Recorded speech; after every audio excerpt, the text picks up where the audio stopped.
In today's day and age, making it big and making it global might not even be an indicator of success anymore. The hot take, I feel, is that we're sitting here saying that they're doing it right. Shouldn't that be the bare minimum? I don't really think of cult as associated to scarcity and exclusivity. Welcome to the Voices of Venture Muse Club, where we explore what goes into building, funding, and growing cult consumer brands. In today's episode, we're exploring why consumer brands of the future won't look like brands at all and will sell more than just products, but they'll build entire media ecosystems around themselves.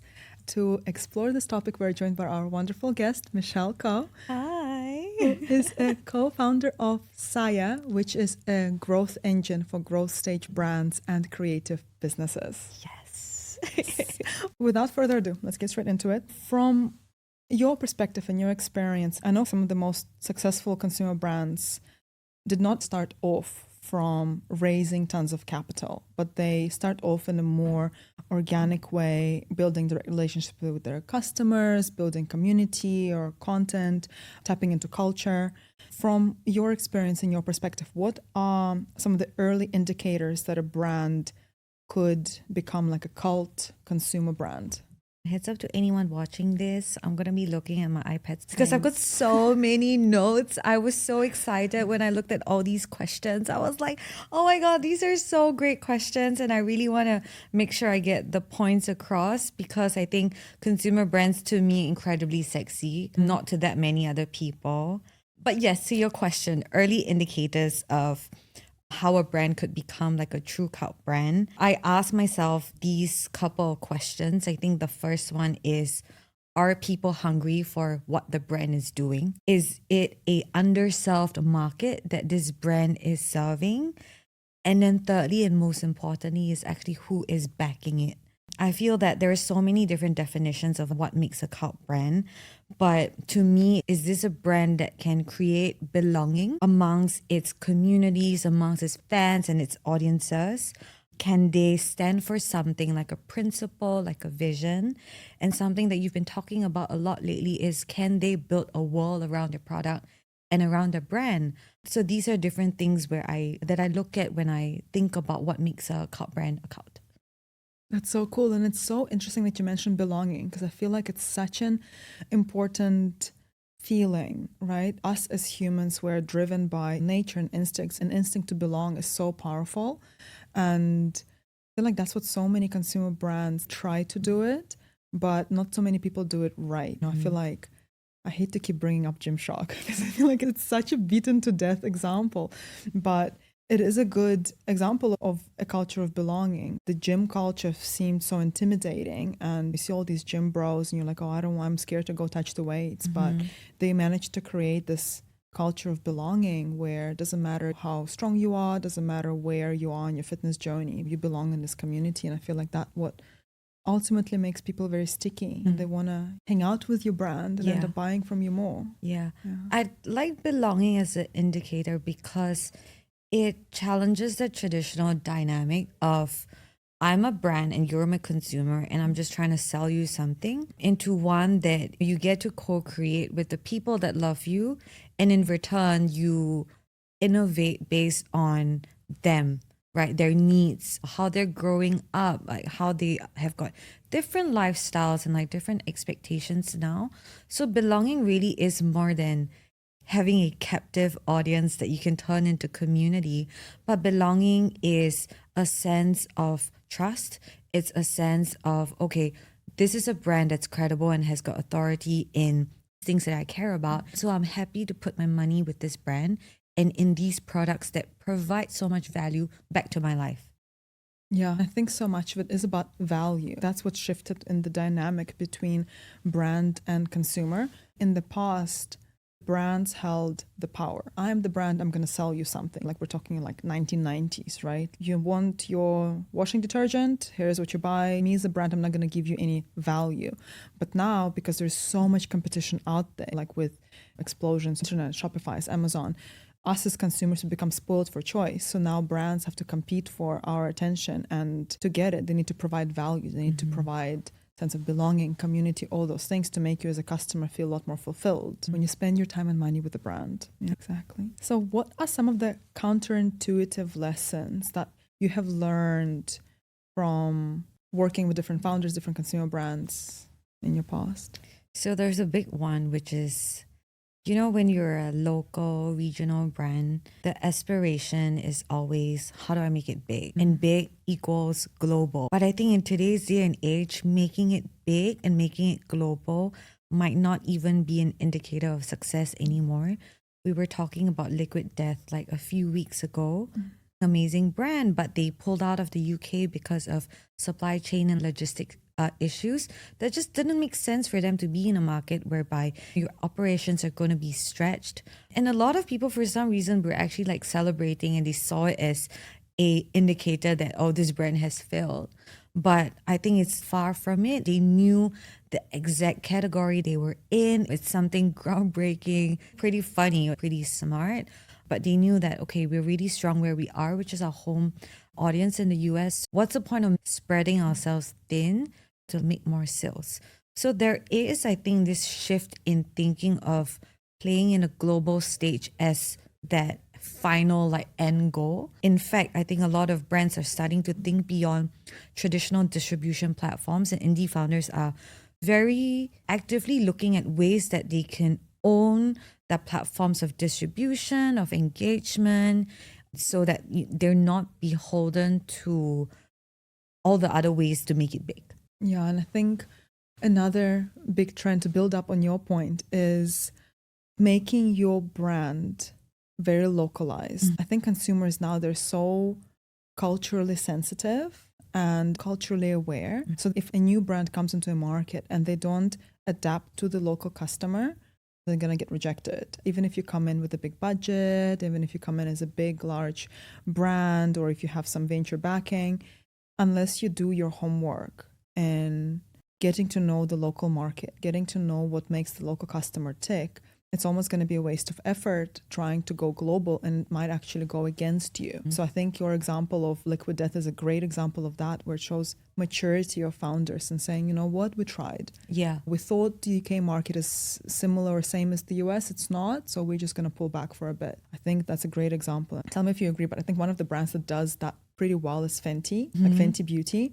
Like I know that any new market they go into, they make an effort of getting local talent, getting local models, and adapting to the local market as much as they can without necessarily even adjusting the product itself, but even the way you approach your marketing, your visual communications, it feels very authentic to each particular market. The hot take that I feel is that we're saying that they're doing it right, but shouldn't that be the bare minimum? Shouldn't it be that if you're trying to sell to someone, you want to make sure that the people that you're using to sell it look exactly like the people that you're hoping would buy? I do think like just bring it back to original like advertising like history and like marketing dynamics. Like yes, there was like global hubs that created these different resources. And when you trickle it down to a local market, like record a translated voiceover, but it's still like a white woman dancing for a Chinese audience, for example. I think the ones to watch are those that conduct their research, actually speaking to the end users, and then creating products like for Asia or for Asian women, for Asian men. I think those would really shift the way we come up with products and the way we talk about these products. I completely agree with you. And even from my experience back in the day, working in influencer marketing mainland China, you saw that sort of attitude so often from brands who come in and say, oh, we have a playbook that works in Australia. We know how to make it. Like we grew our brand from 0 to X in revenue. Then they come in with their way of marketing that they learned from the Australian customer, and they try to replicate it on a mainland China customer, get burned, and then they come back to you and say, okay, actually, can you help us? And yeah, I think more and more brands realize it, but I completely agree with you that we're celebrating it. Oh, it's such an amazing thing, but actually shouldn't be the bare minimum. At least do some effort. If you're going to come into a different market, a different demographic, different ethnicity, different culture, adapt your brand, and that's how you can resonate with the local customer. 100%. Do you have any examples of any brands that you think could become a cult brand? We're using Sunny's Face outside. Sunny's Face is like one of my examples. I think Sunny's Face, like they're still based in the Philippines. Started off actually as an eyewear brand. And then, I didn't know that. Yeah, it was an eyewear brand. So it's still happening now. Yeah. Sunny Studios is what it's called. And then they're actually a creator-led brand.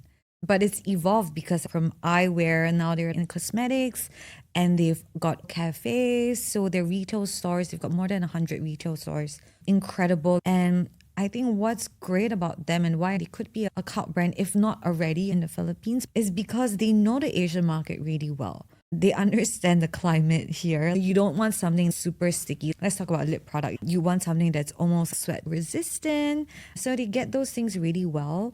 The marketing that they do is very accessible. And that's because in Asia, we're traditionally used to being exposed to all these different like Western brands, like Fenty is like one of them. But before, growing up, it's Revlon, it's like L'Oreal. We're used to seeing all these bigger brands. And so when there was something different that is created for Asian users, you kind of want to celebrate that. You kind of want the brand to succeed. And I think given how much they include the end user in their research, product formulations and feedback loop, that's incredible. They take things into consideration. The speed at which they do reformulations is not that low. They take into account feedback and try ways to improve, especially for bestsellers. That's one brand I'm going to bet on. The other one is a pretty new brand that I am a recent fan of. It's called Dirty Manners. They're based in Singapore, very young team of founders, and their whole goal is to make apparel designed for outdoor exploration, but also looks good in a city context. There is such a strong focus in the brand that we want to empower, we want to make you a city dweller, even when you go on these amazing hikes like in the region or when you're traveling. You can also wear the same set of clothing back home.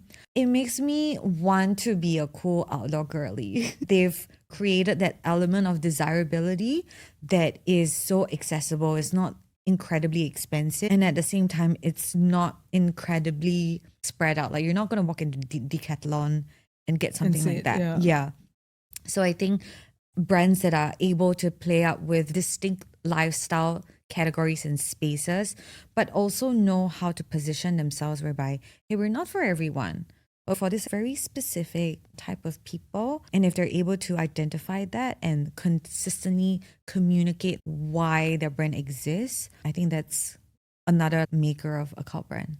I think being able to find your niche, but not necessarily be exclusive. Maybe this is a hot take, but I feel like exclusivity is a bit of an outdated tactic. It almost feels manipulative, and a brand creates this artificial FOMO. I get that if you operate in drops and let's say, oh, it's limited edition drop, great, I get it. But there is a bit of market fatigue from that.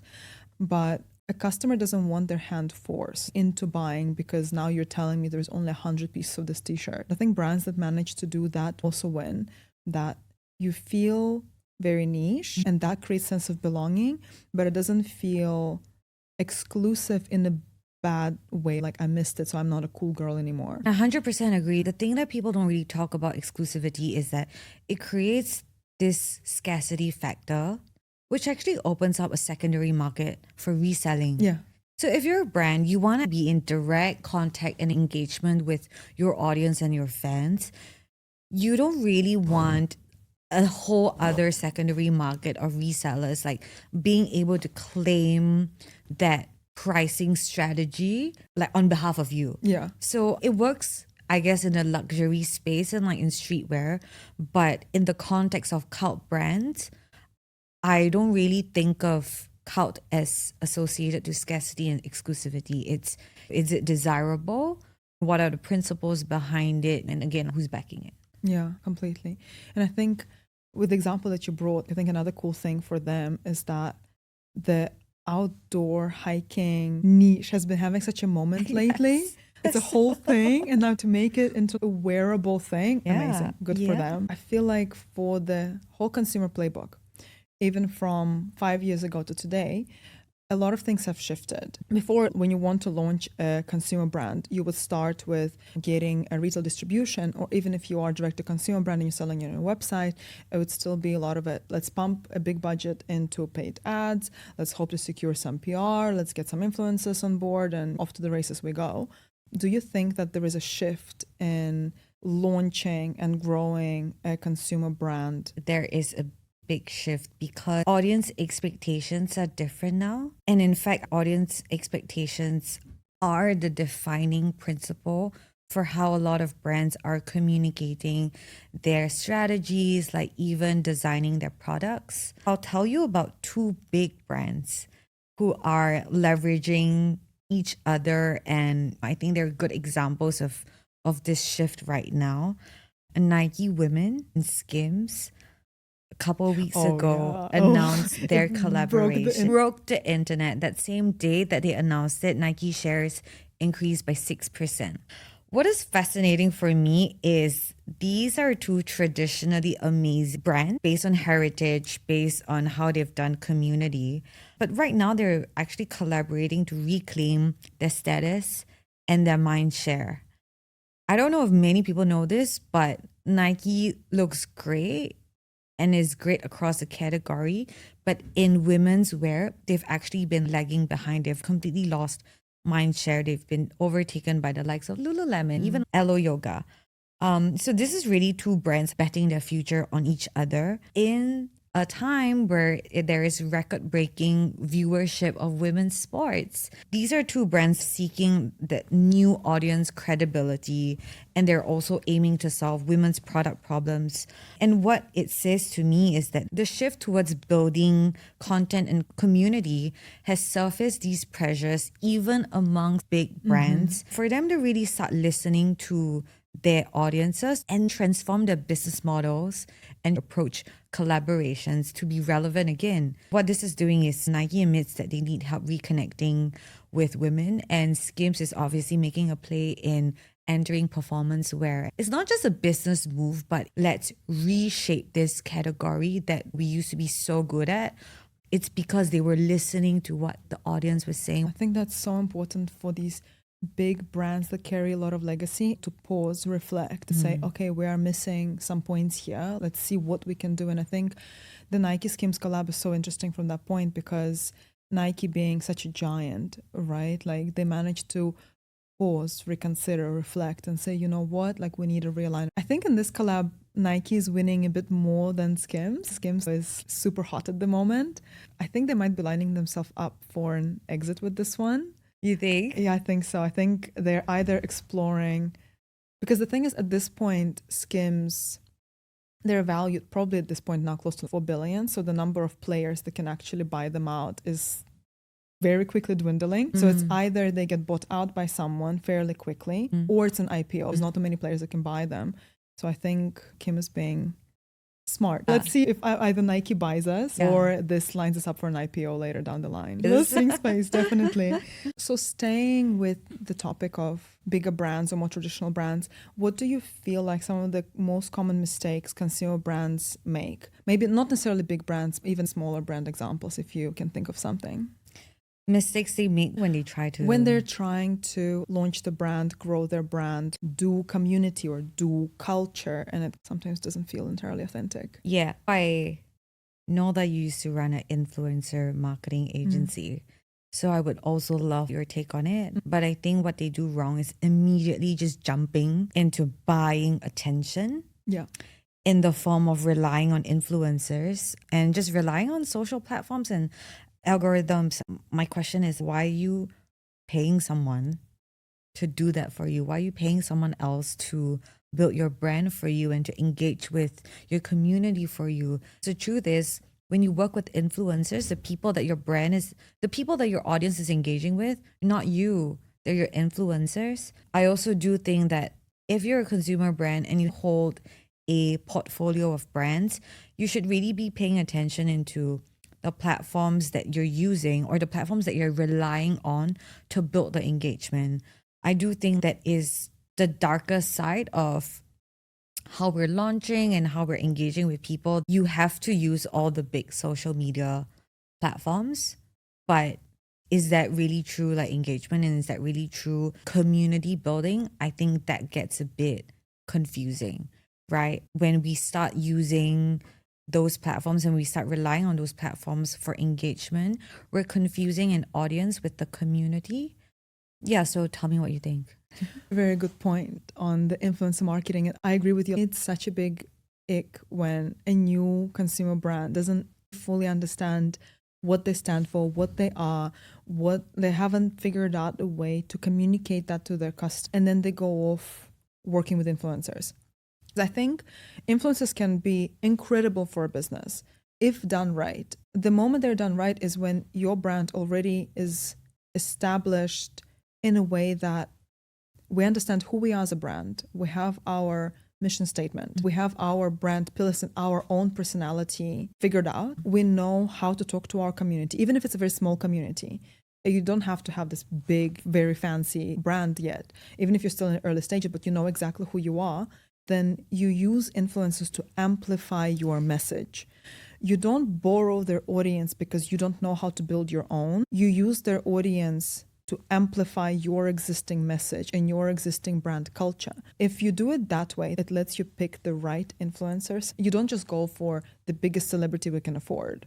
Or some brands are getting smart now and they say, oh yeah, we're working with micro influencers, but you still need to make sure that they align with your brand vision and who you are as a brand. Figure that out first. Some brands don't necessarily do that. And to your point about when you launch and you rely purely on social media, I think we've seen it with the recent TikTok scare, right? When TikTok was about to shut down in the US. So many brands rely on social media in an unhealthy way. Sure, you crack the code on how to keep going viral on TikTok and have all this audience, and you figure out a way to drive them to your website. That's great. Like, kudos. That's amazing. You've done that. But that's not sustainable in a commercial sense because you're leaving yourself very exposed to big risks like platform shutting down. Yep. Or TikTok one day coming and saying, you know what, now you gotta pay to play. Where you're all gonna go, now you have to pay for your viewers to see you. Because we've seen that happen in mainland China where Weibo came out and said, you know what guys, if you want your followers to actually see your stuff, you gotta pay. Another thing a lot of brands don't realize is that when you launch a brand, you have to own your audience. Yes. You have to have them in a place where you can engage with them 100% on a consistent manner, and where you also own their data, like not in a creepy Black Mirror way, but in a way that allows you then to customize and personalize experience for the particular customer. What stage of life they're at, what do they do outside of interacting with your product, how can you as a brand tap into more aspects of their life and serve them better. I think like the shift in terms of where a brand should be going in engagement is how do you give power back to your consumer? Yeah. Instead of treating them as a data point in your sales cycle, they have the purchasing power, but how do you let them be a part of your journey and build their trust and build their life along the evolution of your brand? So building on this, do you think that every brand needs to have like a face or like a founder that is a face of the brand? And what if the founder either doesn't have the right charisma personality, or maybe that's not what the brand wants? What's your take on that? I think the value of having a founder is like personality. It lends to the brand story, but it could also subtract from it. What if this person gets canceled? Your brand, like, goodbye, your business, goodbye. And that's just the truth of how we pay attention these days and the things that matter to us. We look at whether someone is real, whether someone is trustable. Once we attach value to the face of the brand, we think that the face equals the brand. For example, there is someone who is the face of non-profit like organization that is creating really cool products for children, and they're creating maybe like educational products. But this person happens to be a billionaire. How are you going to do the math at the back of your head? I think people judge. That's what I'm trying to say. Sometimes it's not necessarily the best having a face to a brand. The most important factor when it comes to building trust without relying on a founder is a simple question. Does your product do what it says it does? Literally, that's it. If it doesn't do what it says it does, you're lying. Someone needs to get in there and fix something. So you don't need like a pretty face, a handsome person like fronting everything. It makes the brand more memorable in that there is a face behind all that. Some really strong brands are completely leader agnostic. Yeah, I completely agree with you. Sometimes it could be a great thing to have a founder as a face of the brand. Rhode Beauty is a good example of that, where Hailey Bieber created the whole Clean Girl. Based off of that, Rhode is what it is now. But at the same time, it does leave the brand exposed. One day, maybe something changes, or maybe she doesn't changes her mind and she doesn't want to be involved with the brand anymore. And then what happens? I know that from an investor standpoint, it's always a careful consideration. On one hand, it's great when there is a founder acting as a face of the brand, because it can help build a lot of authenticity, that connection, that early sort of traction with community. But at some point, you want your brand to live a separate life, to allow for the founder exit, but then also to make sure that you're covering the risks where something might go wrong with the founder. Just want to make sure that your bases are covered. I think WeWork is one of the examples where, WeWork as a brand barely survived the founder crisis. So, Exactly. Do you have any examples of brands that are doing this right now? I think I'm doing it right. I thought long and hard about that. There are a lot of amazing creator-led brands, like the face of it. They leverage certain status within society. It could be like celebrities, it could be your influencers. Those lessons are easy to get with a quick little search, or just like walk into Sephora and you can point out, oh, no, not even Sephora, walk into a mall and which are the ones that are doing really well. Like that's a consumer brand. They've got really good lessons, leverage what you already know, own your category, and then build around that space. So if you were launching a brand tomorrow and had a limited budget, like $10,000, how would you allocate that money? Would you go into paid ads, content, whatever? I had a full breakdown here, down to percentages and sums. So Love me, nerd. Yes. Business design, right? This is what it is, allocation of resources. But this is a good question because $10,000, honestly, it's more than what a lot of founders have to launch a brand. Yeah. Chances are you have maybe half of that, 3/4 of that, and you want to be able to think in a way that you're de-risking your exposure, but you also want to make expenditure where your return is going to be the strongest at a super early stage. Bang for your buck. So this is how I'll do it. Product and positioning is the first thing, and to me, the most important thing. If you cannot get your product right and you don't have a strong positioning, then don't even bother spending the rest of the money.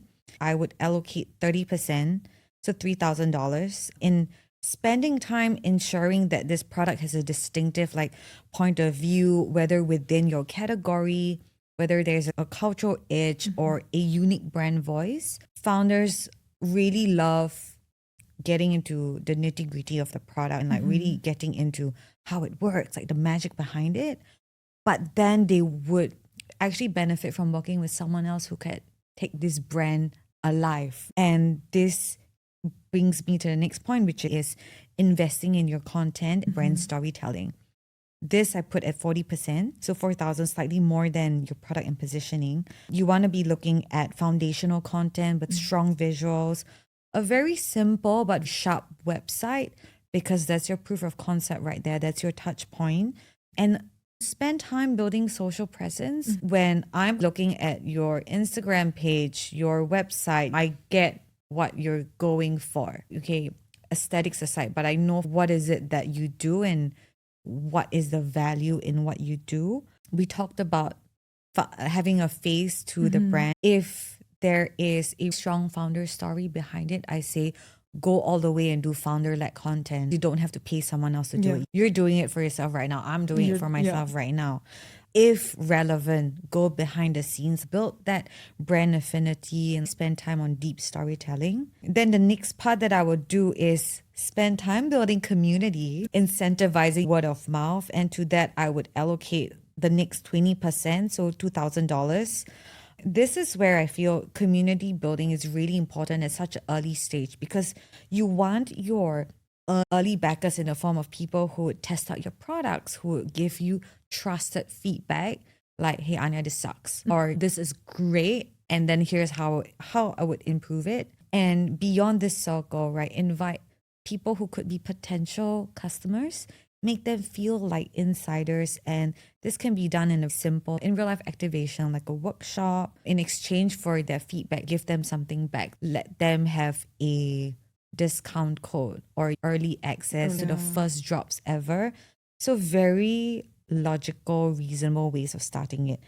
And then the last thing that I would allocate, the last 10%, $1,000, is for performance testing. So this for me is an experimental budget that's not going into paid advertisement, but ways in which you can change your copy, change your messaging on your website, look at different colors, look at different forms of packaging, explore things like newsletters, explore things like partnerships with other brands. And the reason why I say no paid ad spend right now, and I feel a lot of people tend to look at performance marketing as that magic like cure all, is because it's such an early stage. Your ads will give you traffic, but it's not going to give you that brand love. I don't think you can buy brand love with $10,000 of ad spend.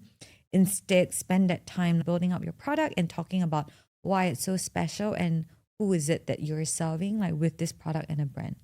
Yeah, it's almost like a shift from a brand selling a product to building a whole world around it, build your foundation strong, and then you can drive traffic, then you can go into paid ads.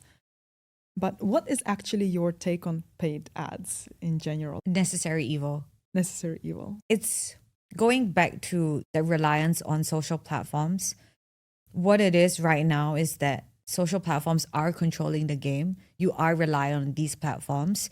And so you have to pay for ads in order to get your message to the right audience, especially when you don't have a following yet. You could build it slowly, gain organic growth and traction. But if you're already facing sales pressures, you need to pay yourself a salary, you have to pay suppliers, you've got inventory, then paid ads are going to be that necessary step that you have to take to get that first deal flow, that cash flow. But beyond that, it does feel like it commoditizes. Brands and products are trying so hard to build with trust and with loyalty. I'm someone who actively engages with my algorithm. So I would hide this ad. It's not relevant. Don't show this again. Or I've already bought something. To me, my mentality is this: I have no choice. It's going to be there. So make it work for me. As someone that is looking at ways that brands are spending their marketing dollars and allocating their resources, I would say build your foundation first and then figure out how you're selling and which channels you want to run your ads on. Yeah, you can spend so much money on paid ads. And yeah, there is some times of year like the Black Friday or Christmas, then there's so much noise. And if it's relevant for your brand, if you've got your story straight, you've got your financial straight, go for it. Do you have any examples of brands that you think are really good at keeping their customers engaged? Yes, I do. A brand that's on my radar lately, it's On Running. Yeah. So I'm like giving all these examples, like outdoor brands, like On Running, and as though I'm like very active. Yeah, it's like very active. Yeah, I am very active. There's this like very aspirational quality of brands that I'm really enjoying right now. So On recently had this amazing campaign with Elmo called Soft Winds. It's brilliant because it's so simple, but it hits so hard. Running really sucks. Most runners that I know have a love-hate relationship with it. You're really pushing through it. It can be so painful. I know a bunch of my friends just spend like months and months training for the Standard Chartered Marathon just a couple months ago. Like you and I know some of them. My husband's one of them. Running in Singapore, just for example, like how do you do it? So he loves his half marathons and I swear to God, he's done 6 or 7 now. After every single one without fail, he says, never let me do this again. Worst thing I've ever done in my life. Absolutely hated it every second of it. Goes on to sign up for the next one 2 days later. Running is like a drug, but it's also really painful. And so they knew that the community insight is runners actually are really hard on themselves. Because when you run, you're fighting yourself, not a team sport. A lot of the work is physical, but it's also mental. Yeah. So they collaborated with Elmo, and Elmo is this now beacon for like self-care, self-love. And Elmo comes out and says, hey guys, sometimes soft wins. So it's just giving an alternative approach to this like go hard mentality over running and encouraging runners who are athletes like in their own right to sometimes like just be soft on yourself. And I think for a fitness brand, like within the fitness category, to do something as soft as this against a very standard marketing background of let's go hard, let's win, let's do it. Let's just smash all these goals. Like we've got all these like, athletes and records. Chill, dude. And I think that's such a good way at keeping someone engaged because you are literally talking about their pain points and telling them, let's take a pause. Yeah. Some days are good, some days are bad. Insight that they were working on is people are saying running is boring for non-runners because it's not a spectator sport. Well, On said, no, not really. We're going to throw a party. So they created a series of events around the world called Track Nights that's borrowing from music festivals. So there's entertainment and really just encouraging participation from non-runners as well. As a brand, you also interact with people who are not necessarily buying from you. So you're really seeing beyond audience to community. No, and it's amazing because I feel like running is also one of those things that feels intimidating. As a non-runner, it wouldn't even come across my mind to go to a running event because you get there and people are like, so what's your pace? I don't know. They're like, oh, like I run it. I'm like, I don't even know what these numbers mean. But creating a low pressure event Exactly. is a great way to do it. But another fun, complete like sidetrack, this super interesting post I've seen the other day about Roger Federer is obviously one of the most celebrated athletes in the world, one of the most decorated athletes. That he made 3 times more money from his share in On than from all of his winnings combined. How crazy is that? Wow. So this is my plug for consumer investments. Yeah. Oh, Like, no you think way. consumer Wow. investments don't make money? That's great. That's incredible. It's crazy because I think he got like a 3% stake in them very early on. Yeah, here we are. We Interesting. have to compare notes to see which consumer brands we're investing in. So speaking of investors and investing in things, what, in your opinion, is some of the biggest things that investors today are getting wrong about consumer brands, other than not paying attention? People are writing off ubiquity, meaning that a product is there, is everywhere, and they are writing it off as commercial frivolity. I think the closer a brand can be to a person's life, the more powerful, impactful, and meaningful it can be. The closer a brand is to a person, the more brand equity, and that will translate to actual business dollars. Yeah. So that's what I feel they're getting it wrong, that just because it's everywhere means it's commercially not viable and it's frivolous. Yeah. And consumer goods, you are limited by the tangible side of it. I know you need warehousing and shipping, but at the end of the day, we all need stuff. We all need clothes. We all need things in our life. What's a better way to invest in something you would actually use and that people will use and bring tangible value into their lives? Yeah. So I wonder, do you feel that you see more angel investors moving into the consumer brand space rather than fund houses and foundational?